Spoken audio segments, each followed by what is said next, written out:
Breaking overnight, Chicago police are investigating a deadly shooting. Tonight, police are questioning a woman in connection with ambush. Chicago police say one man was killed. It's at an all-time high. The Delilahs are at an all-time high. If you're not familiar with Delilah was the one who set Samson up. Chicago police have confirmed for us this morning that there was a shooting there. There's a lot of young women out here dying. More than usual. You know why? Because they set niggas up. And we are learning new details about a man found shot to death. And that's all part of the process of setting you up. Remember, she has to make sure you're comfortable. Nene has been grabbed by the police and questioned, man. Her family took her in because people study on the line, talking about her mama dead, her cousin dead.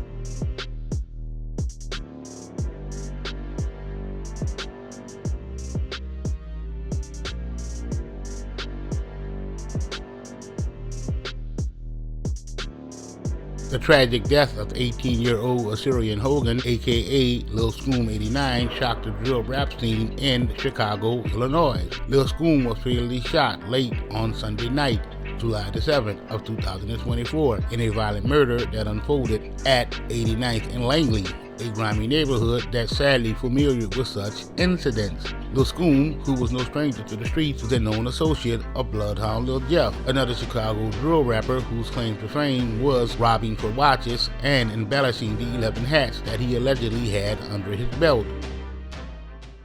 Common occurrence is not out of the norm for Chirac. In fact, Chicago's extreme gun violence has been described as an epidemic, where gang-related shootings are often spontaneous and unpredictable. The violence we're seeing now is from the gangs.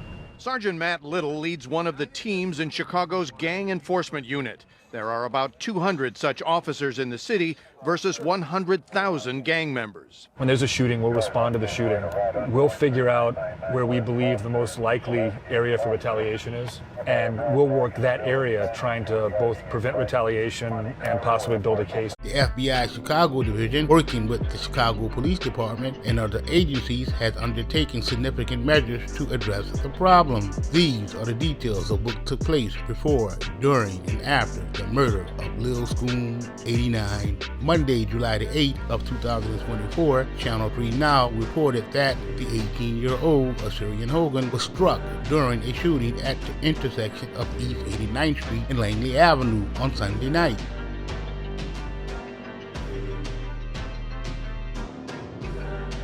Upon arrival, police discovered Lil Scom on the ground with 2 gunshot wounds to the chest. Lil Scom was rushed to the University of Chicago Hospital, where he would be pronounced dead. The Chicago Police Department received reports of 2 separate shootings involving Scom and another teen who goes by the name Lil Will. Scom and Lil Will were together the night of the shooting when they got into an argument with an unknown man. Lil Will was found inside of an Uber with gunshot wounds to both thighs. He was also taken to the University of Chicago Hospital. Born May the 9th of 2004, the 20-year-old Bethany Johnson, aka Nene Brooks, also known as Luwop among her inner circle, would find herself the center of attention for this murder. Nene Brooks' life will become increasingly complex as she will be connected to Lil Scom's murder through numerous social media platforms. Word on the streets is that Nene Brooks is allegedly responsible for setting up the murder of Lil Scom, as he was shot dead after leaving her crib. However, Lil Scom's mom would blame his death on the company and friends that he chose to associate with. It's no secret that Scom had only just met and started rocking with Jeff no longer than a year. Word would also circulate that it was in fact Scom who gave Lil Jeff the low on Monty and Lil Rob before they were murdered. When being interviewed on DJ U's podcast, Lil Scom would confirm that he did indeed attend the same school as Monty and Lil Rob. In fact, Scom would mention that he dropped out after their murder. Was you in school? Did you finish school? Did you finish high school? I dropped out. Okay, well, yeah. This year. Oh, you just dropped out?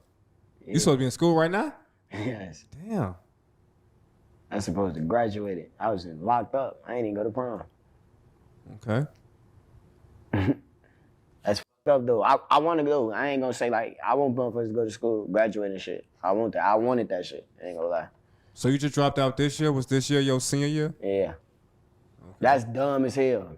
I dropped out my senior year. I know for. Everybody be telling when I tell them, they be like, dang, you dumb as fuck, you should finish out. Shit, if you knew what I knew, shit get real. Okay. So basically, you was in a situation like you couldn't go back to school. Hell no, 2 niggas died. In a shocking turn of events, Nene Brooks, the girl who was rumored to have left Chicago in fear for her life due to the death of Scoom, would blame his murder on another female that goes by the name Journey. The internet would explode with misinformation about Nene Brooks, her mom and aunt all being murdered after the death of Lil Scoom. This, however, would all turn out not to be true. Where this gets even more wild is that Bando KD took to IG Live to run an ep about how he was with Nene Brooks and Journey before the murder of Lil Scoom. In an unfortunate turn of events, Lil Scoom would lose his life on July the 27th after leaving Nene Brooks' home getting his hair done. This whole Nene Brooks situation would not end there, as she would be involved with the shooting of a young woman in Chicago. Just like everything else in this era of clout chasing, it would all play out over social media. Chicago city officials have reportedly blamed gangs for driving up shootings.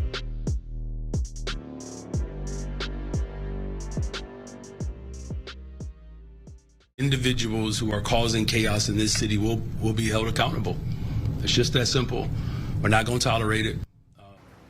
A simple message from the mayor to those thinking about crime. The mayor also speaking about crime in light of a violent week across the city. He puts the blame on the previous administration for the situation that Chicago now faces. This city was running to the ground. And everybody knows that. It jacked up the finances, got bad deals. And so now we're left with the chaos and the mess that was created by other people. But a closer look at Chicago's crime data analytics shows that the Chicago Police Department has been inconsistent with their reporting for years. As the city of Chicago stared down the 4th of July holiday weekend, 11 people have been killed as of that Friday afternoon. It was a violent 4th of July holiday in Chicago, marked by more than 50 shootings throughout the city, some of them deadly. Good afternoon, I'm Dina Baer. And I'm Jewel Hillary in for Patrick Elwood. WGN's Andrea Medina is live at the 12th District Police Station with more on our top story. Good afternoon, Andrea. Good afternoon, ladies. Police officers here and from other districts have had their hands full responding to numerous calls and trying to maintain order. Now, during the 24-hour period, gun violence tragically claimed the lives of almost 12 people. Since the 4th of July, a series of shootings have occurred across the city. Roughly 54 people have been struck by gunfire and 11 have been killed. I still need more cars. 1314 West Hastings for a large crowd. I've got 3 people shot right now over at that location. I still need more cars. Just after midnight on Friday, Chicago police responded to a shots fired call in the Abla Homes housing complex in Little Italy near Troop and Hastings.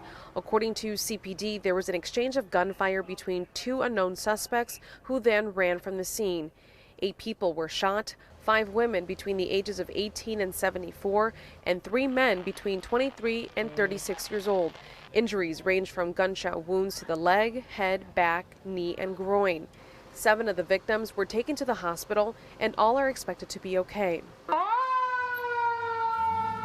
Then, just before 2 in the morning, police found 6 people shot on the west side on the 100 block of South Menard. CPD says there was a shootout between 2 unknown suspects who then took off. 2 women ages 18 and 20, a 15-year-old boy, and 3 men between the ages of 23 and 25 were transported to different hospitals and are expected to recover. Up to 4 people shot. Up to 4 people, 10-4. Again, one ticket states is 1 person is shot inside of 7122 Woodlawn. But things turned deadly for some in the greater Grand Crossing neighborhood on the 4th of July. Police were busy yesterday after 5 people were shot in a home near 71st and Woodlawn around 6:15 in the morning. Neighbors say men in ski masks got out of 2 vehicles and fired into the home, killing 24-year-old Capri Edwards, who was shielding her 1-year-old child. Her aunt, 46-year-old Nikisha Strong, also died. 3 sons of the victims, ages 5, 7, and 8, were also shot and were in critical condition at Comer Children's Hospital. The 8-year-old boy has died. Police believe the shooting stems from some sort of personal dispute. Strong's 19-year-old son was awakened after gunfire blasted through their home and describes what he saw when he went to check things out. I just woke up, went upstairs, and I just saw a massacre of everything, you know. So it was very vivid for the mind for me to just see everything. It was crazy. Let's come together. Let's stop it all. We know it's senseless. We hear it every day. But if we don't work together, it won't stop. In these 3 cases, police are still looking for the shooters. Now, tonight at 7, violence prevention workers will be gathering in the Greater Grand Crossing neighborhood back at yesterday's mass shooting location, just to be able to de-escalate any tensions out there and be able to promote peace. We are live outside the 12th District Police Station. Andrea Medina, WGN News. An organized community group questioned the youthfulness of crime stats and worried that gangs and gang violence had become more extremely dangerous than in the past. The community group would bash Chicago city officials as well as the Chicago Police Department for focusing on low-hanging fruit crimes that weren't impacting the city to the degree that the gang violence was. They will point out the arrests made after the Pride Parade that was held in the city as a perfect example of not targeting the root cause of the gangs and violence in Chicago. Well, dozens of arrests overnight on the north side as things drastically devolved following the city's Pride celebrations. WGN's Brona Tumulty joining us now from Lakeview with new details just released by police. Brona. Good evening, guys. Yeah, inside of the last hour, police told us they made 53 arrests overnight, including the arrests of 9 juveniles. They also recovered 4 guns in that post-parade activity, and those charges range from misdemeanors all the way up to felonies. Sunday in the city was all smiles and rainbows, but following Chicago's Pride Parade, some very different scenes emerged in Lakeview. Things devolving, yeah, I've seen it. It's always a bummer. CPD telling us they conducted a mass arrest early Monday morning on the north side. In a series of tweets this evening, they say more than 50 arrests were made in relation to post-parade activity. Those include charges for aggravated unlawful use of a weapon and aggravated assault of a transit employee. Amongst those placed in handcuffs, one 20-year-old woman in the 1000 block of West School Street, arrested just after midnight, having allegedly struck an officer multiple times. We chatted with folks in Lakeview earlier who say there needs to be more collaboration between the city and the police department. The police and the city have not been working together for at least 10 years, and it's not getting better, it's getting worse. Alderman Bennett Lawson issuing a statement to WGN saying in part that he was extremely disappointed to see disruptive actions in our neighbourhood into the early morning hours. I am grateful to the Chicago Police Department for their quick and decisive action to limit any damage and keep people safe, and to the Streets and Sanitation Department for their great work to clean our neighbourhood. Now, that statement goes on to say the Alderman plans to meet with multiple departments and stakeholders over the next few days to try and help prevent scenes like this in the future. Also important to note, the parade itself ended peacefully at 2 o'clock in the afternoon. Well, live in Lakeview, Brona Tumulty, WGN News. Thank you, Brona.